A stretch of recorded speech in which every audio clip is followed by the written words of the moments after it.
Buenas noches, profesor. Buenas noches, compañeros. El día de hoy nuestro grupo va a exponer, más que todo, analizar un caso específico, protegiendo los derechos laborales en torno a un caso de descuentos salariales y la defensa de la Constitución, ¿no? Primordialmente vamos a hablar sobre la inconstitucionalidad de una determinada norma. Para ello, está presente nuestra compañera Magali Canales Zárate, John Manuel Ramírez Burgos, el que habla, nuestro compañero Edgar Guamán Quispe y Charles Adolfo Suárez Aguirre. Vamos a tomar este tema desde el punto de vista del positivismo excluyente de Kelsen, también del positivismo incluyente de Hart, el positivismo crítico de Ferrajoli y por último el realismo jurídico de Rose y su apartamiento del positivismo. Para ello paso a mi compañera para que exponga.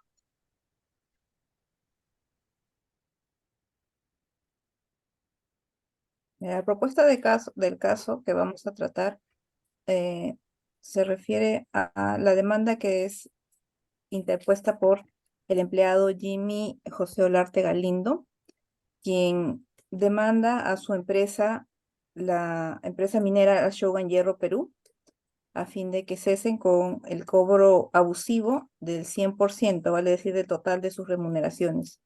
Esto en virtud de una deuda que tiene con la Cooperativa de Ahorro y Crédito La Esperanza de Marcona. El, el recurrente se ampara en que este cobro excede el límite planteado en el artículo 648 del Código Procesal Civil, específicamente en el inciso 6, ¿no? Que dice que solo se le puede descontar un 60% de su remuneración, ¿no? Y él pide que se le restituya, que se le abone, que se le devuelva el dinero que ya se le ha sido cobrado indebidamente, ¿no? El recurrente también dice, amparado en el artículo ya mencionado, de que el cobro del 100% de sus remuneraciones pone en peligro la estabilidad económica de su familia, incluso obviamente pues la de él, ¿no? Eh, Ahora veremos el análisis del caso. Siguiente diapositiva, por favor. Estamos hablando sobre lo que dice el positivismo excluyente de Kelsen respecto al caso que hemos citado. En este caso, el positivismo excluyente de Kelsen implicaría que la validez de la decisión que tomaría el Tribunal Constitucional se va a determinar únicamente por conformidad con las leyes y con la Constitución.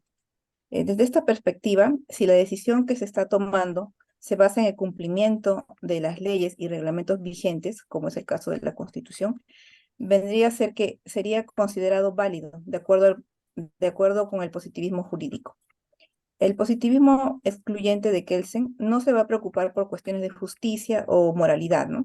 En el contenido de la ley o la decisión que se vaya a dar. Solo se enfoca en que la estructura y el proceso legal que ha llevado a esa decisión, pues esté planteada por una autoridad máxima, como en este caso decíamos que lo es la Constitución, ¿no? Por lo tanto, si este tribunal actuó dentro de esos límites legales y siguió el proceso adecuado para tomar esa decisión, pues el positivismo excluyente no tendría ninguna objeción al respecto con esa decisión. Doy el pase a mi compañero. Buenas noches. En este caso me toca hablar sobre lo que nos dice el positivismo incluyente o el método de Hart respecto a este caso. Desde la perspectiva del positivismo incluyente, el enfoque estaría analizado en, en estos descuentos excesivos están permitidos por la ley peruana y si se adjuntan a las normas y procedimientos establecidos en el sistema legal del país. En este caso, el tribunal determinó que el descuento del 100% era inapropiado y ordenó que el descuento se reduzca al 60%, de acuerdo con el límite establecido por el artículo 648, inciso 6 del Código Procesal Civil peruano. El análisis se centraría en la legalidad de los descuentos y cómo se ajustan a las leyes y regulan las aplicaciones en Perú. La conclusión del tribunal se basaría en estos aspectos legales y normativos, separando el análisis legal de las consideraciones normales sobre la justicia o equidad de la situación. Ahora vemos qué nos dice el positivismo crítico de Ferrajoli respecto al tema. En este caso mencionado, el positivismo crítico de Ferrajoli probablemente estaría de acuerdo con la decisión del Tribunal Constitucional de limitar el descuento al 60% de la remuneración del trabajador, en lugar del 100%, conforme al límite establecido por el artículo 648, inciso 6 del Código Procesal Civil. Ferrajoli argumentaría que esta decisión es compatible con los principios fundamentales de la justicia y la equidad, además de cumplir con la legalidad. El positivismo crítico también se enfoca en la protección de los derechos fundamentales de los individuos. En este caso, limitar el descuento al 60% podría considerarse más compatible con los derechos fundamentales del trabajador, como el derecho a una remuneración justa, adecuada, para cubrir sus necesidades básicas. Le doy el pase a mi siguiente compañero.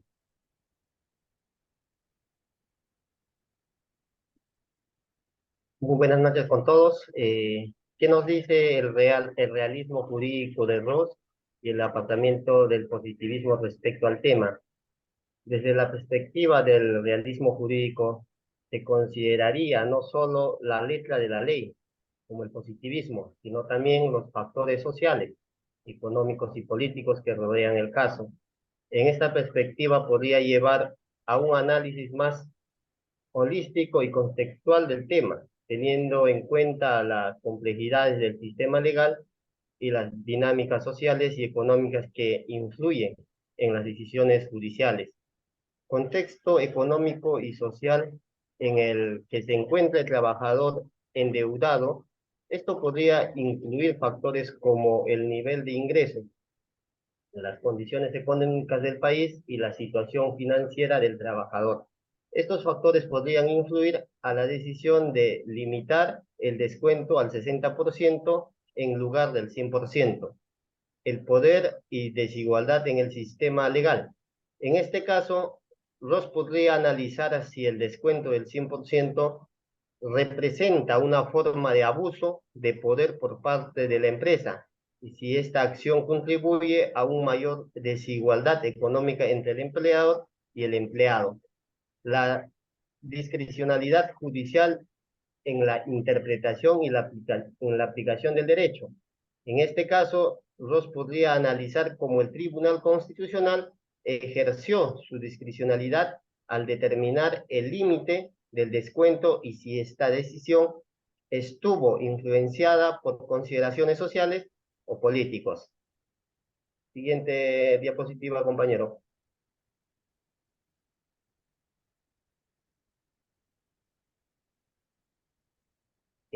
Las conclusiones y propuestas de solución sobre algunas normas inconstitucionales vigentes. En estas conclusiones y propuestas de solución están basadas en el principio de protección de los derechos fundamentales de los trabajadores y en la necesidad de mantener un equilibrio adecuado entre las necesidades de los empleadores y los derechos de los empleados en el contexto de las deudas laborales. Respecto a los derechos del trabajador, la decisión del Tribunal Constitucional subraya la importancia de respetar los derechos fundamentales de los trabajadores, incluyendo el derecho a una remuneración justa y adecuada para cubrir las necesidades básicas. Las normas que permiten descuentos excesivos podrían considerarse inconstitucionales si violan estos derechos.